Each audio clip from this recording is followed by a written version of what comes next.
எல்லாரும் சும்மா இருக்கல. இந்த வீடியோவில் என்ன பார்த்துட்ருக்கோன்னு பார்த்தீங்கன்னா, இன்றைக்கி காலையில் சாப்பாடு வந்துட்டு ரவை உப்புமா தான் கிண்டியிருந்தால் பார்த்துக்கோங்க. ரவை உப்புமாவுக்கு நான் வந்து எப்போவுமே சொல்லுவேன், எனக்கும் என் மகளுக்கும் வந்து பார்த்தீங்கன்னா உரப்பா வச்சு தொட்டு திங்க தான் பிடிக்கும். எங்களுக்கு இந்த சீனி போட்டு திங்கெல்லாம் பிடிக்காது.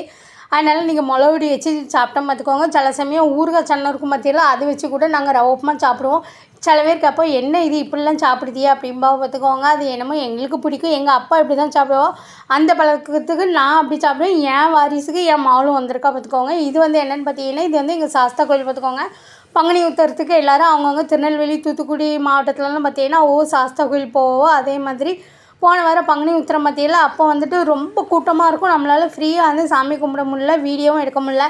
அதனால் இன்றைக்கி வந்து 8ஆம் நாள் பூஜை பற்றியெல்லாம் அதெல்லாம் பூசாரிக்கு ஃபோன் பண்ணி கேட்டேன், எப்போ நட திறந்துருக்கும் அப்படின்னா அவர் சொன்னார், நீங்கள் ஒரு 9-10 மணிக்கெலாம் வாங்கம்மா சரியாக வரும் அப்படின்னாரு. அதில் பொடுன்னு சோத்தை பொங்கி வச்சுட்டு நானும் என் மகளும் கிளம்பிட்டோம் பார்த்துக்கோங்க கோயிலுக்கு. எங்களுக்கு வந்து திருநெல்வேலிக்குள்ளேயே தான் இருக்குது பார்த்துக்கோங்க. சில பேருக்குலாம் ரொம்ப தூரமாக இருக்கும், ஆனால் எங்களுக்கு அப்படி இல்லை, பக்கத்துலேயே தான் இருக்குது. ஆனால் வந்து பார்த்தீங்கன்னா எல்லாேருக்கும் அப்பா வீட்டு சாஸ்தா தனியாக இருக்கும், புருஷன் வீட்டு சாஸ்தா தனியாக இருக்கும்.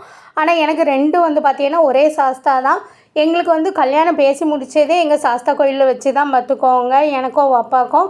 அதெல்லாம் மத்தியானம் வந்து இன்றைக்கி சாம்பார் வைக்கல, பருப்பு குழம்பு தான் கல்லையே வச்சுட்டு போனோம் பார்த்துக்கோங்க. ஒரே சாம்பார் சாப்பிட்டு எரிச்சலாக இருக்குன்ட்டு உருளைக்கிழங்கு வறுத்து வச்சுட்டு கேரட் புட்டு வச்சுட்டு வீட்டில் போட்ட கூழ் ஒத்தலையும் பொரித்து வச்சுட்டு அதுக்கப்புறம் வந்து பார்த்திங்கன்னா பருப்பு குழம்பு வச்சுருந்தேன். பருப்பு குழம்புக்கு பருப்பை வேக வச்சுட்டு நான் வந்து குளிக்க போயிருந்தேன். அவள் அப்பாட்ட வந்துட்டு ஒரு 5 விசில் 6 விசில் நல்லா குழையணும் அணையன்னு சொன்னேன். அவள் அப்பா என்னதை காதில் வாங்கினாவும் தெரில, 3 விசிலும் அணைச்சி வச்சுருக்கோம். இன்றைக்கி பருப்பு வேகவே இல்லை, திரும்ப வைக்க நேரம்லாம் அந்தளவு வச்சுட்டு போயிட்டோம் பார்த்துக்கோங்க.